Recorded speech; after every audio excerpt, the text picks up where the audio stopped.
Formal education பார்த்தீங்கன்னா நம்ம BTech information technology படிச்ச இன்ஜினியர். இப்போ சாஃப்ட்வேர் இன்ஜினியரிங்னால எல்லாராலையும் அதை மேபி ஹேக்கிங் எழுதிருப்பாங்க. மேபி நம்ம படிச்சதெல்லாம் அது கொஞ்சம் யூஸ் ஆகலாம். ஹேக் பண்ணி கொஸ்டின் பேப்பர்லாம் தருவான். கொடுக்கறதே கூட கிண்டல் பண்ணாரு. அது நீ தானே, நீ காலேஜில் பண்ணது தானே சீனா வச்சிருக்கேன். ஃபர்ஸ்ட் விஷயம் அந்த 4 பேர் பற்றி நம்ம கவலை பண்ணக்கூடாது. ஒரு ரக்கிட்ட பாட்டில் இருக்குல்ல, அந்த 4 பேர் வரைக்கும் பார்த்ததில்லை. நம்ம தேவைப்படமா அந்த பதவி செய்யணும். ஃபில்ம் மேக்கிங் ஒரு பெரிய ப்ராசஸ். படம் நீங்கள் ஒழுங்கா 2 மணி நேரம், இது ஒரு படம் 1.5 வருஷம்.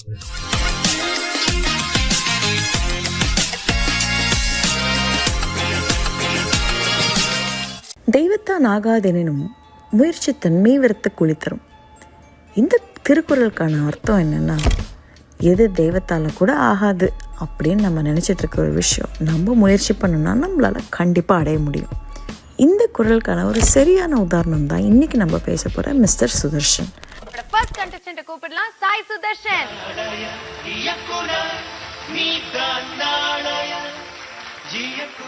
Sai, are you ready for the competition?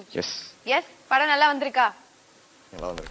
இவர் ஒரு மியூசிக் டைரக்டர், ஒரு music video producer, actor. I have masters in information technology from UT Austin. Video editor, இன்னும் பல.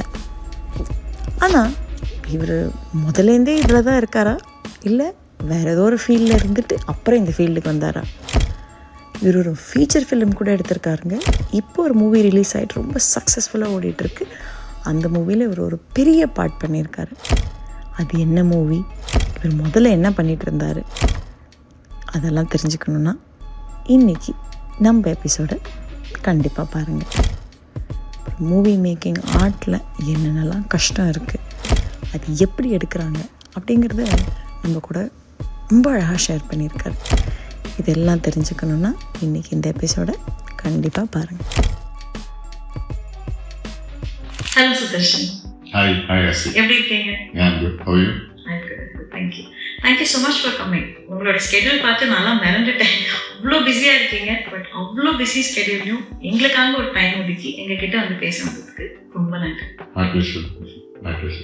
அப்புறம் உங்களோட போர்ட்ஃபோலியோ பார்த்து நல்லா மிரண்டுட்டேன் சுதர். எவ்வளோ பண்ணியிருக்கீங்களா டிஃப்ரெண்ட் திங்ஸ். அண்ட் அதை பார்க்கும்போது தெரிஞ்சது உங்களுக்கு movies and movie production and movie டைரக்ஷனில் எவ்வளோ ஒரு இன்ட்ரெஸ்ட் இருக்குது. உங்களோட ஃபார்மல் எஜுகேஷனே இந்த இன்ட்ரெஸ்ட் பேஸ் பண்ணி தான் இருந்துச்சா, இல்லை எப்படி இருந்துச்சு? First of all, I happened to see your stage play. Your team on the stage play. You were paragon. It was fantastic. So congrats for that. Congrats to the director and the whole team, including you. And formal education, I'm a BTech Information Technology படிச்ச engineer, software engineer. So filmmaking வந்து நான் formula படிப்பேன். But சின்ன வயசுலேருந்தே எனக்கு ஃபில்ம்மேக்கிங்கில் ரொம்ப interest. நான் சின்ன வயசில் நம்ம ஹேண்டி கேமரா போட்டேன். ஸோ 2000க்கு முன்னாடி 90s வந்து என்னோட ரிலேட்டிவ் ஒரு சின்ன ஹேண்டி கேமரா இருந்தாங்க. ஸோ அதில் ஃபங்க்ஷன்ஸ்லாம் கவர் பண்ணுறது, அதுலேயே இந்த டைட்டிலிங்லாம் எப்படி கிராஃபிக்ஸ் பண்ணுறதுன்னு இன்பில்ட்டாகவே இருக்கும். கரெக்டாக ஒரு 2003-04 வந்து கம்ப்யூட்டர்ஸோட ஆக்சஸ் வரும்போது நானே வீடியோ எடிட்டிங் நான் செல்ஃப் லேர்ன் பண்ண ஆரம்பித்தேன். அப்படி நானே பண்ணி கற்றுக்கிட்டு அதுக்கப்புறம் வேரியஸ் டூல்ஸ்லாம் மாறி ப்ரொஃபஷனலாக என்ன டூல்ஸ் யூஸ் பண்ணுறாங்க அப்போ இன்டர்நெட்லாம் ரிசர்ச் பண்ணி, நானும் வந்து மெட்ரோ டவுனில் இல்லை, நான் மதுரை பேசிக்கலி. ஸோ என்னோட ஸ்கூல் என்னோட காலேஜ் 2 மதுரை தான். ஸோ இண்டஸ்ட்ரியிலேருந்து ரொம்ப தள்ளி இருக்குங்கிறதுனால ஒரு இன்னைக்காவது நாள் சென்னை வந்துடும் ஒரு கூட்டு நம்பிக்கை. ஸோ வரும்போது நம்ம எக்யூட்டாக இருக்கணுங்கிறதுனால இன்டர்நெட்டை நம்மளே ரிசர்ச்லாம் பண்ணி என்ன டூல்ஸ் யூஸ் பண்ணுறாங்க. சின்ன வயசுல எனக்கு மியூசிக்கும் படிச்சிருக்கேன் நான். ஸோ பேசிக்காக அப்படியே பேரலாக வீடியோ எடிட்டிங் மாதிரி மியூசிக் ப்ரொடக்ஷனும் என்னென்ன சாஃப்ட்வேர்ஸ் இப்போ ரஹ்மான் சார் யூஸ் பண்ணுறாரு, அப்போ ஹாரிஸ் என்ன யூஸ் பண்ணுறாருன்னா அப்போ காலேஜ் நாங்கள் எங்கள் மியூசிக் குரூப்பில் பேசிக்குவோம். லாஜிக் ப்ரோன்னு ஒரு சாஃப்ட்வேர் இருக்குது. ஸோ அதில் தான் வந்து மியூசிக் ப்ரொடக்ஷன் பண்ணுறாங்க. அப்போவே 2005-06 பேசியிருப்பாங்க. ஸோ அந்த டைம்லேருந்தே அப்புறம் அப்போ மேக்கில் லாஜிக் ப்ரோ மேக்கில் தான் வரும். ஸோ அப்போ வந்து விண்டோஸில் வந்து ஈக்குவலண்டாக என்ன சாஃப்ட்வேர் எஃப்எல் ஸ்டுடியோன்னு ஒன்று இருக்குது. ஒரு சிஸ்டம்குள்ள வீடியோ எடிட்டிங் ஆகும், மியூசிக் ப்ரொடக்ஷன் ஆகும், என்னெல்லாம் வந்து இன்ஜினியரிங் தவிர எல்லாம் பண்ணேன் அப்படின்னு சொல்லலாம். ஸோ பேசிக்காக சாஃப்ட்வேர் இன்ஜினியர் தான்ங்கிறதுனால I had access to computers. வீடாலாம் சரி, காலேஜாலும் சரி. இதனால அதாவது நம்ம கன்ஸ்ட்ரக்டிவாக இந்த ஆர்டிஸ்டிக் விஷயங்கள் என்னென்ன ஆக்சுவலாக இண்டஸ்ட்ரி லெவலில் என்னென்ன சாஃப்ட்வேர் சரி நானாக படிச்சுக்கிட்டு தான். தவிர நோ ஃபார்மல் எஜுகேஷன். நீங்கள் கேட்ட மாதிரி ஒன்லி செல்ஃப் லேர்னிங் அப்படின்னு சொல்லலாம். சூப்பர். அப்போ எல்லா இன்ஜினியர்ஸ் மாதிரி நீங்களும் இன்ஜினியரிங் காலேஜ் போனீங்களே தவிர்த்து அதை விட்டு மற்ற எல்லாம் படிச்சிருக்கீங்கல்ல. மோஸ்ட் ஆஃப் நம்ம அப்படிதான் இன்ஜினியரிங் படிச்சோம், பட் அது ப்ரொஃபஷன்ஸ் கம்ப்ளீட்லி பட் சம்ம லைக் ஒரு இன்ஜினியரிங்லேருந்து ஒரு மூவி டிரெக்ஷன், ஒரு music direction, production completely different but அது ரொம்ப நல்லா இருக்கு. உங்களை எவ்வளோ பேருக்கு தெரியும் தெரியல, ஃபார்மர் அமேசானோட சிஇஓ மிஸ்டர் ஜெஃப் பீசோஸ் கூட 1994 he was senior vice president of D Shaw & Co. ஆனால் அவர் வந்து ஒரு ரோட் ட்ரிப்க்கு நியூயார்க் டு சியாட்டில் வரும்போது பிஸ்னஸ் பிளான் எழுதி சியாட்டில் ஒரு கராச்சில் ஆரம்பிச்சுன்னா நமக்கு எல்லாருக்கிட்ட தெரிஞ்சிருக்கு அமேசான். அவரோட ஜேர்னி மாதிரியே உங்க ஜேர்னியும் எங்கேயோ ஆரம்பிச்சு ஆனால் உங்க பேஷனை ஃபாலோ பண்ணோம் அப்படின்னு அதை நோக்கி இங்கே வந்துருக்கீங்கல்ல. செம.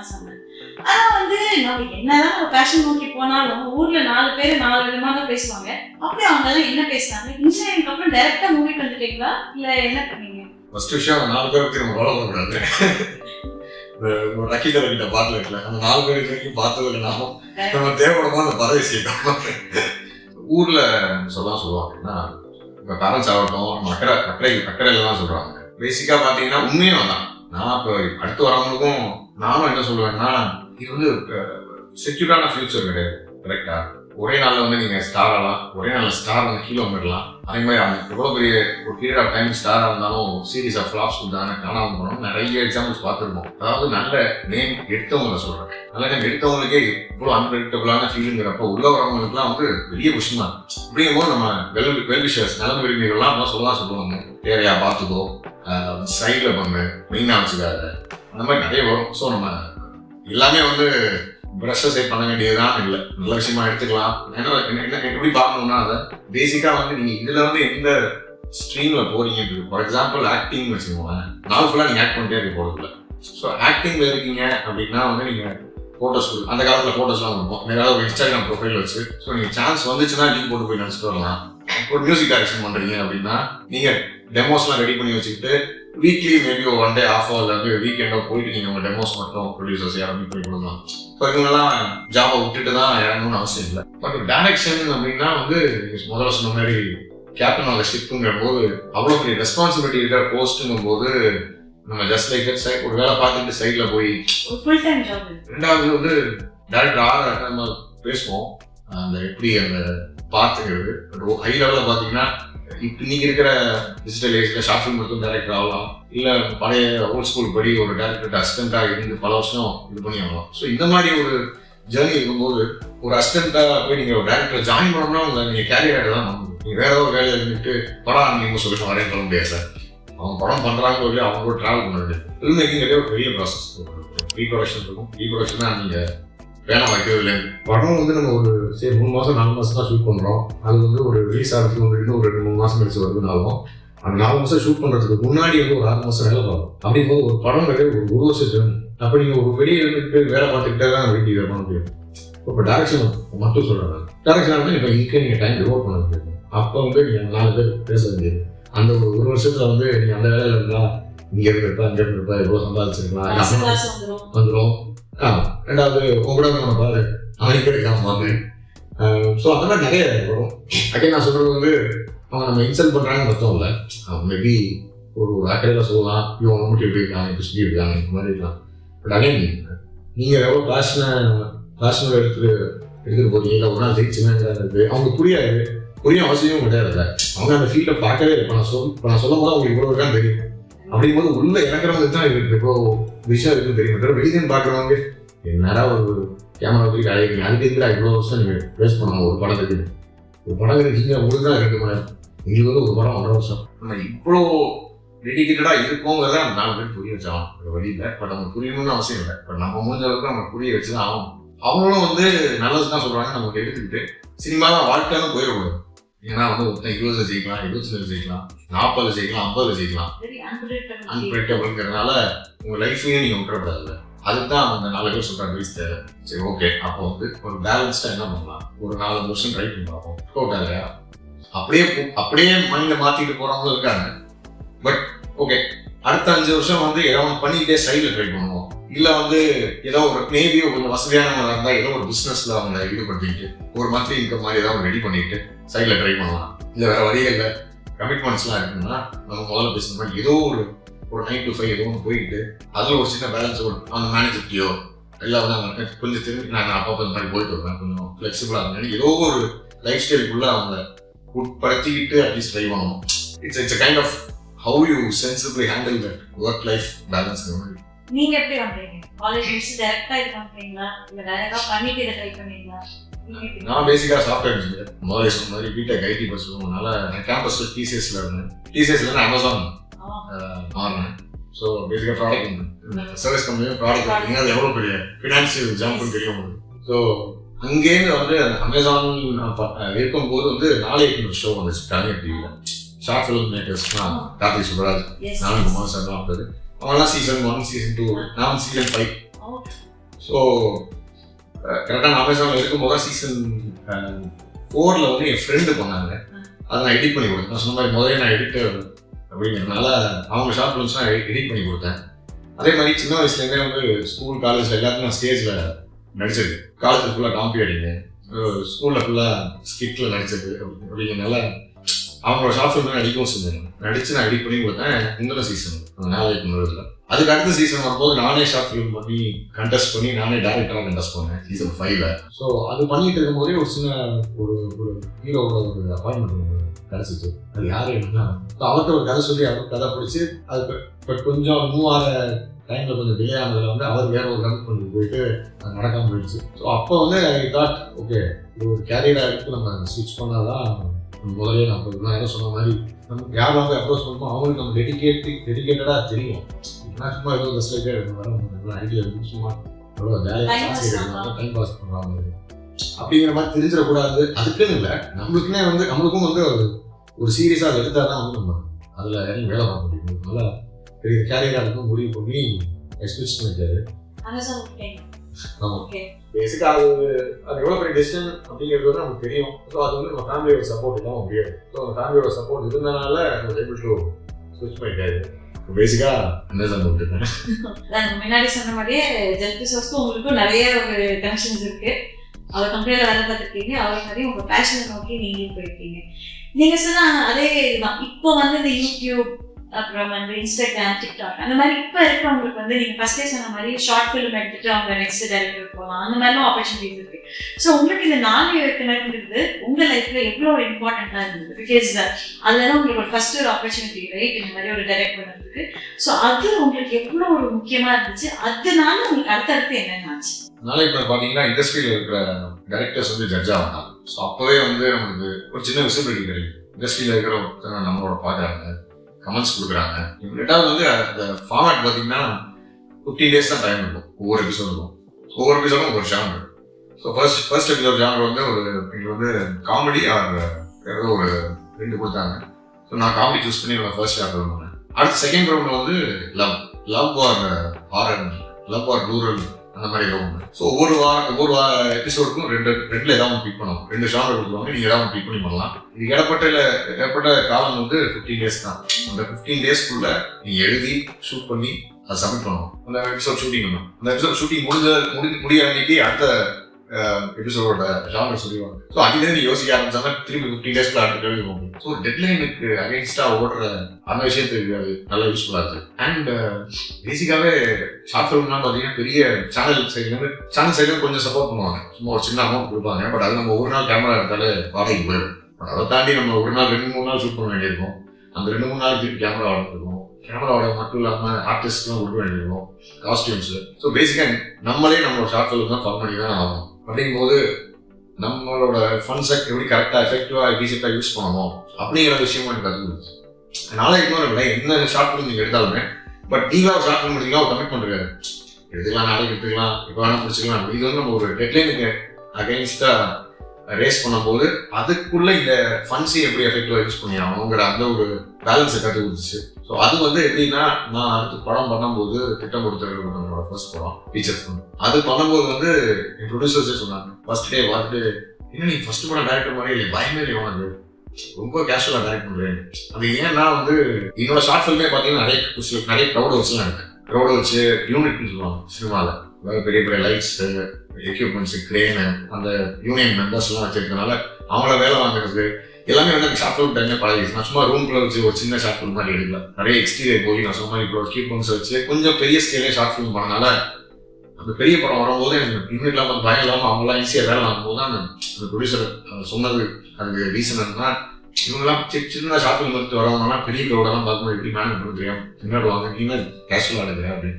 ஸோ அந்த விஷயம்லாம் நமக்கு வந்து நாலேஜ் கற்றுக் கொடுத்துன்னு சொல்லலாம். லைக் ஒரு நல்ல ஆப்பர்ச்சுனிட்டி, நல்ல விசிபிலிட்டி, ப்ளஸ் நீங்க சொன்ன மாதிரி ஒரு நல்ல எக்ஸ்போஷர். லைக் அடுத்து நீங்க சொன்னதே வரலாம், திட்டம் போட்டு திருட்டு படம் பார்த்தேன், ரொம்ப நல்லா இருந்தது. ஃபர்ஸ்ட் படத்திலே பார்த்திபன் சார் அவங்களெல்லாம் வச்சு எடுத்துருக்கீங்க. படம் ஒரு மாதிரி ஒரு டிஃப்ரெண்ட் கதை, எல்லாரும் அவங்க எடுக்கிற கதை இல்லாம அந்த பீரியட்ல ஒரு டிஃப்ரெண்ட் கதை, ஒரு சினிமா வச்சு ஒரு ரொம்ப நல்ல கதை.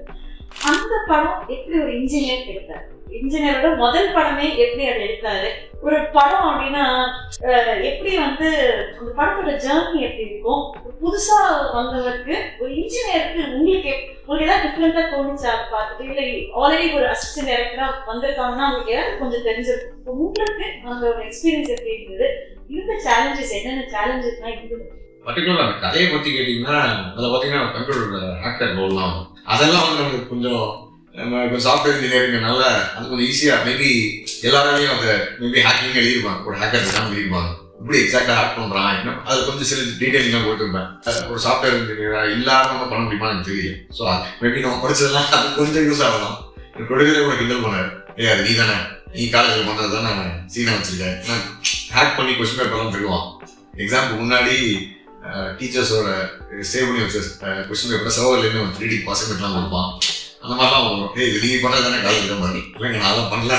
ஓவரால் ஃபில்ம் மேக்கிங் ப்ராசஸை பற்றி கேட்டிங்கன்னா ஸ்டாண்டர்டாக இல்லாமல் வந்த எனக்கு எப்படி அப்படின்னு கேட்டிங்கன்னா முதல்ல சொல்லுவாங்க ஷார்ட் ஃபில்மே கொஞ்சம் காம்ப்ளெக்ஸான மேக்கிங்லாம் கொஞ்சம் நான் பண்ணனால பட் நான் அதெல்லாம் பண்ணனால எனக்கு தெரியும் ஒரு சேஸ் எப்படி எடுக்கணும், என்னென்ன ப்ரூவ் வேணும், ஒரு ஸ்டண்ட்னா யார் ஸ்டண்ட் மாஸ்டர் எப்படி அவர்கிட்ட எப்படி கம்யூனிகேட் பண்ணணும், எப்படி ஃபைட்டர்ஸ் வருவாங்க, இதெல்லாம் தான் வந்து பேசிக்காக என்ன சொல்ல வரேன்னா ஷார்ட் ஃபிலிம் மேக்கர்ஸ் வந்து பார்க்குற பெரிய டிஃப்ரென்ஸ். ஏன்னா ஒரு சாங்லாம் எடுத்துருக்க மாட்டாங்க, ஒரு ஃபைட் எடுத்துருக்க மாட்டாங்க, ஒரு சேஸ் எடுத்துருக்க மாட்டாங்க. ஸோ இதெல்லாம் பெருசு வரும்போது யாரை வச்சு எப்படி வேலை ஆகும், எப்படி நடக்குதுன்னு தெரியாது. ஸோ அதெல்லாம் தான் டிஃப்ரென்ஸ். பட் கொஞ்சம் நான் ஷார்ட் ஃபிலிம் சைடில் எக்ஸ்ப்ளோர் பண்ணாலும் எனக்கு ஒன்றும் பெருசாக டிஃப்ரென்ஸ் இல்லை. அதுவும் நான் சின்ன வயசுலேருந்து நான் சொன்ன மாதிரி ஸ்டேஜில் இருந்திருக்கேன் அப்படின்னால ஸ்டேஜ் ஃபியர், இந்த பீப்புள் மேனேஜ்மெண்ட்லாம் எனக்கு பெருசாக பயம் இல்லைங்கிறதுனால I was able to handle the crowd on the set. அப்படிங்கிறனால எனக்கு பெரிய ஒன்றும் சேலஞ்சாகவும் டிஃப்ரென்ஸ் ஆகும் இல்லை. ஜஸ்ட் நம்ம முதல்ல சொன்ன மாதிரி அந்த ஸ்கிரிப்டை வந்து யூனிக்காக பண்ணணும், ரெகுலராக இருக்கக்கூடாது. ஹைஸ்ட்னா திருடுறதை பார்த்துருக்கோம், பட் பணம் திருடுறதை நிறைய பார்த்துருக்கோம், சிலை திருடுறதெல்லாம் பார்த்துருக்கோம். பட் என்ன திருடுனா புதுசாக இருக்கணும் யோசிச்சோம்னா சரி கிரிக்கெட் வேர்ல்டு ட்ரோஃபி அப்படி இருக்கும். ஏன்னா வந்து அது ரொம்ப ஒரு ஹார்ம்லெஸ்ஸான விஷயம் இல்லையா. அதுவும் வந்து கோல்டு தான். ஒரு தோனி தூக்குற படத்தை கூட இருக்கும், தோனி தூக்குனா வந்து அவன் தூக்கணும் தான், அது தங்கம் தான், நீ தூக்கணும்னு நினைச்சிருக்கியா இல்லையா, தங்கம் ஒரு செயின் இருக்கு. ஸோ இப்போ கீழே ஒரு தங்க நகை கிடைக்குதுன்னா ஒரு அப்படியே எடுத்து போகலாமா ஹியூமன் மைண்டு தோணும். ஆனால் அது ஒரு கிரிக்கெட் வேர்ல்டுக்கும் தங்கத்தெல்லாம் நல்லது. ஆனால் அந்த மாதிரி நம்ம இன்றைக்குமே யோசிச்சதில்லை. தோனி தூக்கணும், இன்சூரன்ஸ் இருக்கணும், இல்லை ஒரு நம்ம ஃபேவரட்டான கேப்டன் தூக்கணும்னு நினச்சிக்கவே தவிர நம்ம அதை தூக்கி போய் வித்தா காசு கிடைக்கும் நம்ம யோசிக்க மாட்டோம். ஸோ அந்த ஐடியாவே ஒரு மாதிரி எக்ஸைட் பண்ணுச்சு. ஆனால் அந்த ஐடியா வந்து கிறிஸ்டன்ஸ்க்குலாம் சொல்லும்போது பணம் தூக்கிக்காங்க, சிலையை தூக்குறாங்க, அதெல்லாம் காமிச்சிட்டோம். இது எப்படி இருக்குங்கிற போது அந்த ஐடியாவே எக்ஸைட் ஆச்சுங்கிறப்ப முதல்ல சொன்ன மாதிரி அந்த ப்ராசஸ் இருக்குல்ல, அங்கேருந்து வந்து அது ஒரு ஒன்லைன் சொல்லுவோம். பேசிக்காக ஸ்கிரிப்டோட ஸ்கெலிட்டன் பண்ணி எல்லா சீன்ஸும் பண்ணி அதுக்கப்புறம் வந்து அந்த சீனை டீட்டெயிலிங் பண்ணி அதுக்கப்புறம் டைலாக்ஸ் எழுதி ஸோ ஃபுல்லாக ரெடி பண்ணி அது ஒரு வருஷன் வரும்போதே வந்து ரொம்ப எக்ஸைட் பண்ணுச்சு. ஸோ அந்த படம் வந்து உடனே ஸ்டார்ட் ஆகி வந்து போச்சு. பட் ரிலீஸ்லாம் வந்து ரொம்ப டிலே ஆகி டியூ டு வேரியஸ் ரீசன்ஸ். ஒரு ப்ரொடக்ஷனுங்கிறது வந்து ஒரு ப்ரொடியூஸ் பண்ணி படம் ரிலீஸ் பண்ணுறதுங்கிறது படம் எடுக்கிறத விட கஷ்டமான விஷயம். ஸோ அதில் வந்து கொஞ்சம் தேக்கம் இருக்கிறதுனால அந்த படம் ரிலீஸ் ஆகலாம் அந்த டைம் ஆச்சு. படம் பார்க்கும்போது நான் ரொம்ப என்ஜாய் பண்ணேன். மாதிரி நானும் அப்படின்னா நீங்கள் சொன்ன மாதிரி வேர்ல்ட் கப் தூக்குவாரு அப்படின்னு நான் எக்ஸ்பெக்டே பண்ணல. யாருமே யோசிக்கவே மாட்டோம். வேர்ல்ட் கப் வந்து நம்ம கண்ட்ரியோட ப்ரைட் அப்படிதான் பார்ப்போம். அதை தூக்குவாங்க அப்படின்னு நம்ம யாருமே யோசிச்சதில்லை. நான் அந்த ஃபர்ஸ்ட் சீன் அந்த ஹேக்கிங் அதெல்லாம் வந்து நான் அப்பவே வந்து ஓகே இது வந்து இன்ஜினியர் அவரோட மூளை யோசிச்சு இங்கே போட்டிருக்காரு. It was very good watch movie. ஆனால் எனக்கு நீங்கள் நாளை இயக்குனர் பண்ணீங்க, ஒரு life just to see your journey. படிச்சீங்க, அமேசான் பண்ணீங்க, விட்டீங்க, நாளை இயக்குனர். அதுக்கப்புறம் இந்த மூவி உடனே வந்ததா, இல்லை நடுக்கிற வேற ஏதாவது ட்ரை பண்ணீங்களா, இந்த ஷார்ட் ஃபிலிம் டைரக்டா ஒரு மெயின் ஃபீச்சர் பண்ணுவீங்களா, எப்படி? எனக்கு வந்து தேங்க்ஃபுல்லி 2013-14 நாலேஜ் படுறோம் கிட்டத்தட்ட 2016 எனக்கு ஓகே. ஸோ எனக்கு வந்து ஒரு 1.5 வருஷம் 2 வருஷம் தேடலாம். அப்போ சொன்ன மாதிரி படம் ரிலீஸ்க்கு ஒரு 3 வருஷம் வெயிட் பண்ணோம். அது தனி வெயிட். பட் நிறைய பேருக்கு வந்து ஜென்ரலாக சொல்லணும் அப்படின்னா, சினிமா ட்ரை பண்ணுறவங்களுக்காக சொல்லணும்னா, எனக்கு 1.5 வருஷத்துல கிடைச்சது பல பேருக்கு இன்னும் கிடைக்கவே. 40 வயசு 50 வயசு ஆகியும் வந்து இன்னும் படம் முடியாது நிறைய பேர் சொல்லிட்டு இருக்காங்க. ஃபர்ஸ்ட் படம் பண்ணுறதுக்கே ஒரு கிட்டத்தட்ட 50 வயசு. இப்போ வம்சம்னு ஒரு படம் இருந்துச்சு, விஜய் சேதுபதி சாரும் கழுகு கிருஷ்ணா சார். ஸோ வன்மம் சம்திங் ஏதோ வம்சம் வந்து அனுமதி அந்த படம் நிறைய பார்த்தீங்கன்னா அவர் எடுக்கும்போது அனுமதிச்சு. இப்போ வந்து ஒரு படம் அசோசியேட் யூஎஸ்ல ஷூட் பண்ணோம் 2023 சொல்லிட்டு. ஸோ அந்த படத்தோட டேரக்டர் பார்த்தீங்கன்னா அவருக்கு ஏஜ் வந்து 58-59 ஃபர்ஸ்ட் படம் வந்து. பட் இஸ் பீன் தேர் ஒரு ஸ்டேஜ் பிளே யூஎஸ்ல ஸ்டேஜ் பிளே பல வருஷமா பண்ணிட்டு இருக்காங்க. அவங்க டீம்லாம் சேர்ந்து ஒரு படம் பண்ணலாம்னு இருக்கும்போது சரி தமிழில் பண்ணலாங்கிறப்ப அங்கேயிருந்து கொஞ்சம் நோட்டபிள் ஆர்டிஸ்ட்லாம் வச்சு பண்ணலாம். நீங்கள் வந்து அங்கேருந்து டேரக்ஷனுக்கும் வந்து அங்கேருந்து மெயின் ஸ்ட்ரீம் அதில் இருக்கிற பசங்களை வச்சு கொஞ்சம் எக்ஸிக்யூட் பண்ண நல்லா இருக்குங்கிறப்ப நான் அங்கேருந்து டெக்ஸாஸ் ஆஸ்டின்ல தான் ஷூட் பண்ண ஃபுல்லாக இருக்கும் 2023. ஸோ அதுக்காக வந்துருந்தேன். ஸோ எது சொல்ல வரேன்னா அந்த டேரக்டர் பார்த்தீங்கன்னா 58-59 ஆச்சு. ஸோ அஃப்கோர்ஸ் அவங்க இதை குடும்பச்சா ட்ரை பண்ணலை. யோசிச்சு ஒரு வேற ஏதோ ஒன்று. பட் அந்த படம் பண்ணுறோங்கிற அந்த மொமெண்ட் வந்து யாருக்கு எப்போ நடக்குதுன்னே தெரியாது. எனக்கு ஏதோ தேங்க்ஃபுல்லி ஒரு 1.5 வருஷத்துல வந்துருச்சு. But again I have my own other இது வெயிட் டைம். பட் அந்த படம் கிடைக்கிறதே வந்து பல பேருக்கு வந்து பல வருஷம் அவங்க அசிஸ்டன்ட் டேரக்டராக இருந்து அசிஸ்டன்ட் டேரக்டர் சரி நம்ம படம் பண்ணலான்ட்டு வெளியே வருவாங்க. அவங்க டேரக்டர் இருந்து வெளியே வந்ததுக்கப்புறம் அவங்க தேடி அவங்க கிடைக்கவே கிடைக்காது. இல்லை படம் பண்ணுவாங்க சரியா போகாது, திருப்பி அதே டேரக்டர்கிட்டே இன்னும் கொஞ்சம் நல்லா அசோசியேட்டாக ஒர்க் பண்ணுவாங்க. இல்லை வந்து இண்டிபெண்டாக ட்ரை பண்ணுறவங்களுக்கு அந்த கான்டாக்டும் இருக்காது. போய் டெய்லி போய் மீட் பண்ண ட்ரை பண்ணிட்டே இருப்பான், மீட்டிங் போஸ்ட் பண்ணிட்டே இருப்பான். அந்த மீட்டிங் டைம் ரொம்ப அதிகமாக இருக்கும். அப்படி அந்த படம் கிடைக்குதுங்கிறது நீங்கள் கேட்ட மாதிரி எனக்கு வந்து ஒரு மாதிரி கொஞ்சம் ஒரு 1.5 வருஷத்துல கிடைச்சிது. பட் வந்து நிறைய பேருக்கு வந்து அது இன்னி வரைக்கும் கனவாகவே இருக்கு, நடக்கவே இல்லை. அது ஒரு ரொம்ப டிஃபிகல்ட்டான இருந்துச்சு.